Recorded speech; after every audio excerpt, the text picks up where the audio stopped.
Hello and welcome to another episode of County Perspective, the show that focuses on Frederick County government, local programs and events in a community that you live in. I'm your host Brandon Rosa, and thank you for joining us.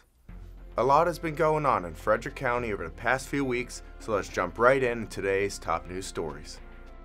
Frederick County Executive Jan Gardner unveiled legislation to help identify and address issues of inequity within Frederick County government. Her bill would establish by law an Office of Equity and Inclusion, including the position of Chief Equity and Inclusion Officer.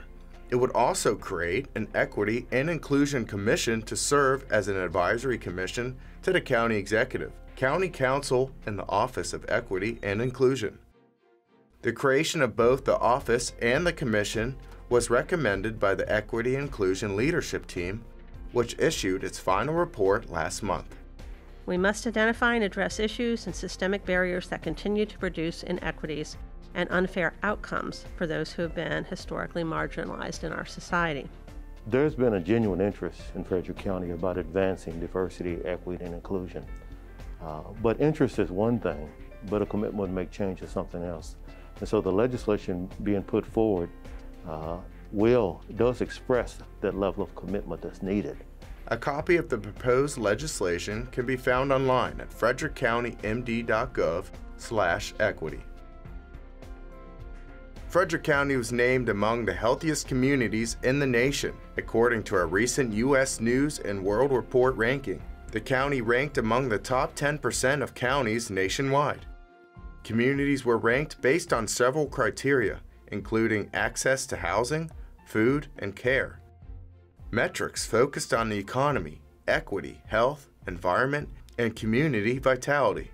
Frederick County scored a full 10 points higher than the average for Maryland counties in the 2001 listings, with a score of 70 out of 100.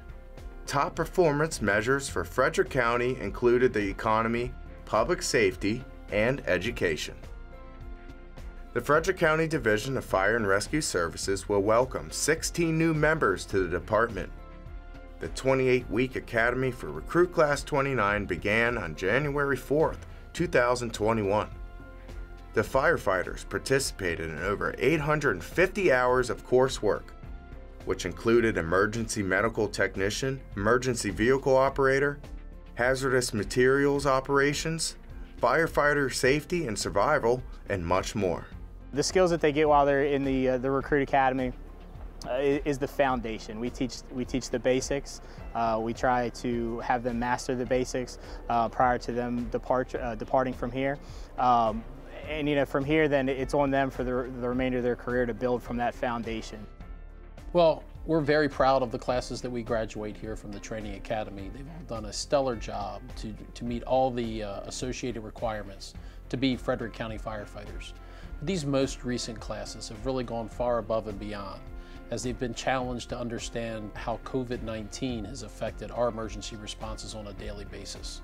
So not only have they learned their basic firefighter, rescuer, EMT, hazardous materials response protocols, they've also been challenged to learn and abide by our COVID protective measures that keep both our responders and the public safe. Thank you to the recruit class for choosing to serve the citizens of Frederick County and for choosing a career to help other people. The Frederick County Division of Planning and Permitting, together with the Catoctin Furnace Historical Society, Inc., and the African American Resources, Cultural, and Heritage Society of Frederick County, recently received a $50,000 grant from the Maryland Historical Trust. Now, this grant will support a project entitled Recovering Identity, which is a Northern Frederick County Cultural Resource Survey. This survey will help to identify and record existing structures associated with African Americans in Northern Frederick County. Let's watch a short video to find out more about the grant and about the history behind the Catoctin Furnace right here in Thurmont.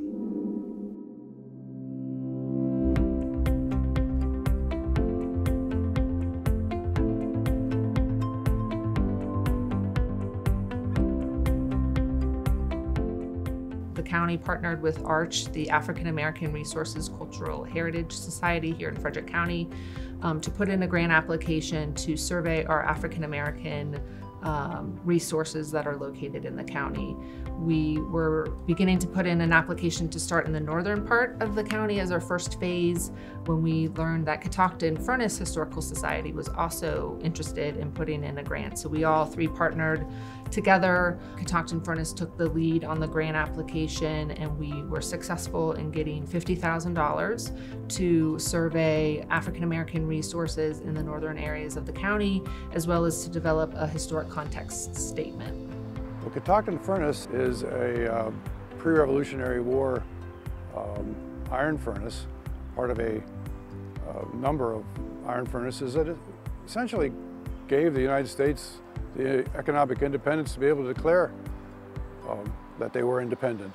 The African American experience in the northern part of the county has very much been overlooked, and it's also been forgotten. It's been sort of obfuscated by history. In the colonial times and the early federal period, there were many African Americans living in the northern part of Frederick County. Unfortunately, most of them were enslaved persons. So what happens after the African American population begins to disappear from this area has remained a mystery. So one of the things that we're going to attempt to do is not only identify who was here, when they were here, but also where they went. It's always been important to me. I've always been, you know, a person who's studied and researched and talked about African American history. So I understand the history of African descended people and how that history has been marginalized. We have, I think, in the United States, a really strong understanding of agricultural enslavement, but industrial enslavement is something that a lot of people don't think about. They don't think about the fact that not all enslaved people worked in agriculture. Many worked in other areas of industry, other areas that we don't know as much about. This is gonna not just add information about northern Frederick County, but it's gonna give us a better understanding about industrial enslavement all up and down the East Coast, this whole area, because there's a lot of iron furnaces in Maryland, Pennsylvania, Virginia, these areas. And so the work that's being done, the information that's being pulled out is going to add to the scholarship for everyone who's studying in this area of industrial enslavement. I would be excited to find out that I would be able to trace my ancestry back that far. I think that would be a wonderful addition to find out that your ancestors worked at this furnace, you know, worked on the land that was owned by the first governor of the state, and, you know, to have a better understanding, because that's really, really difficult for most African Americans, just to have a better idea to humanize people rather than sort of looking at enslaved people as this collective of people without an identity. To provide more of an identity to the population, I think, is the ultimate goal, and see the humanity of those populations. So we have a website that people can go to get additional information on the project. They can go to the Historic Preservation page on the county website and go to the Recovery and Identity tab. We have a whole list of information, updates on the project as it progresses. We also are interested in collecting memories and stories from the community about African American individuals, locations, events that may have occurred, not just in the northern county, but throughout the county. And they can fill out the public comment form and share that information. Alternatively, they can call or email me with that. And we also have volunteers with Catoctin Furnace who are collecting oral histories. And so we can take those histories and archive that information, again, for future generations and future historians who are exploring different research topics. Stay with us. We have plenty more coming up on County Perspective.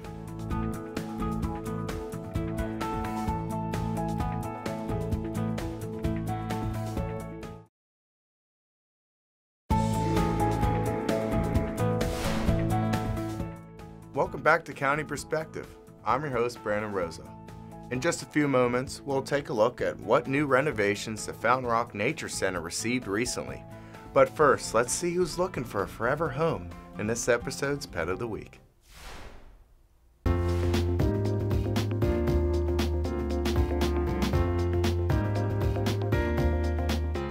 Willow is a good mix of social and independent. She loves having humans around but isn't needy. She's happy doing her own thing and just knowing she's not alone. Willow enjoys petting and will even jump up onto a lap from time to time, but she's not a huge fan of snuggling. Her hobbies include typical cat things like playtime and looking out the window. Willow has lived with cats before but would do best in a dog-free home with just one other cat or as an only cat. She does require a special diet to ensure that she continues to stay happy and healthy. To learn more about Willow and our virtual adoption process, call Frederick County Animal Control and Pet Adoption Center at 301-600-1546. Fountain Rock Park Nature Center has been in Frederick County since the late 1980s, and over time it needed some updating. The Nature Center received a makeover recently, and now visitors and the animals at the Nature Center are thrilled about their new space. Take a look to find out more. Right now, Frederick County Parks and Recreation operates and manages 2 nature centers here at Fountain Rock, and then the other one is Catoctin Creek Park. The original nature center setup was set back probably in the early 90s, probably when the last time we got it really upgraded. We had a very hard time keeping the HVAC steady. As far as it got hot in the summer, it got hot in here. It's harder on the animals if you're trying to maintain animals and keep a steady environment for them. We really needed new windows. We needed the HVAC to be updated. The ceiling, everything was leaking air, water. Renovations for the Fountain Rock Nature Center began in February 2021 and finished June 1st of this year. Renovations mostly consisted of the interior of the Nature Center, the removal of there was paneling, there's carpet on the floor, we had a drop ceiling in here. So a lot of those were updated with the flooring and ceiling, replacement of the lights with LED fixtures, additional electrical outlets. The electrical system was upgraded as well. And for the exterior, there was just a few things of replacing some of the rotted boards. It was repainted. We do get new windows and doors. Other things too is with the windows, with the more light that come in, the HVAC systems were upgraded, so it made it more efficient for here. But it just made it more user-friendly, made it more attractive. We opened up the inside of the Nature Center too with the exhibits that we had, so we made the most of our space with the tanks and the other displays for the animals. It's very open and welcoming to folks. As soon as they come through that front door, it draws you in. The funding that came from this is from our Park Systemic Project account line through the CIP. So we have available funding that does renovations to existing facilities to upgrade them. We got all new cages for the animals, which are very nice. They're a little more spacious for them. And we have all kinds of new display space, larger cabinets for our big displays, a lot of boxes and things for hands-on games for kids to play with. Keeping it more consistent it's not just for the animals, for the people as well. They'll be a little more comfortable. But we basically created more space. So if kids want to come and lay out a big game, they have lots of room to do that without getting in everybody's way. We have several snakes. We have our black rat snake, who is almost 7 feet tall, down to our tiny little grass snake that's only about 1 foot long, and she only eats grasshoppers and things like that. We also have about 6 different turtles, aquatic and land, frogs and toads that are all from the area, and several different insects. We do all keep snakes, turtles, amphibians, insects, things like that that we can use for our classes to teach about different habitats, teach about native wildlife. We've always had kind of the if you can reach it and touch it, you can play with it mode. We have a lot of things here. We want kids to explore and kind of learn about things, and you can't do that if you can't touch it. So we have a lot of boxes for games. We have a lot of display space with animals, live animals. We have also have a lot of mounts and taxidermy here. It's very homey. We all love it because, like I said, because it's smaller. We're able to kind of be right here with people whenever they are and kind of bring these experiences to them. We have people that have been coming here for several years. They always come back and say, when I was a kid, I came here as a field trip. And they really get, like I say, they get that opportunity to see nature in a way that you're not going to just by yourself in most cases. A lot of the kids that come here, this will be their first experience being outdoors. And so we really try to have a lot of our classes be outside. And we want them to, get muddy, get dirty, clean up later. Come here, have fun.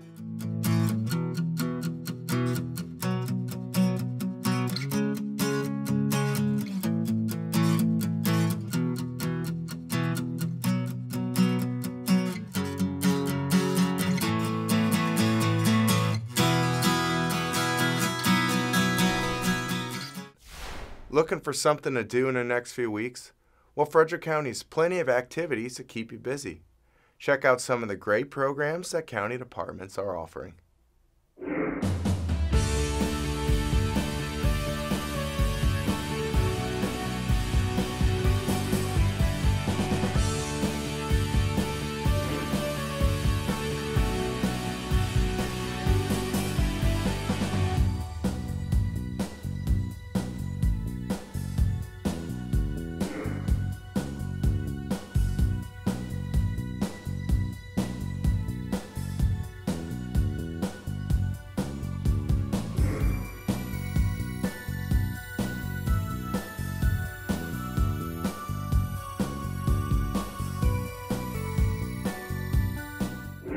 To find more virtual events and programs, or for more information, log on to the county's webpage, frederickcountymd.gov.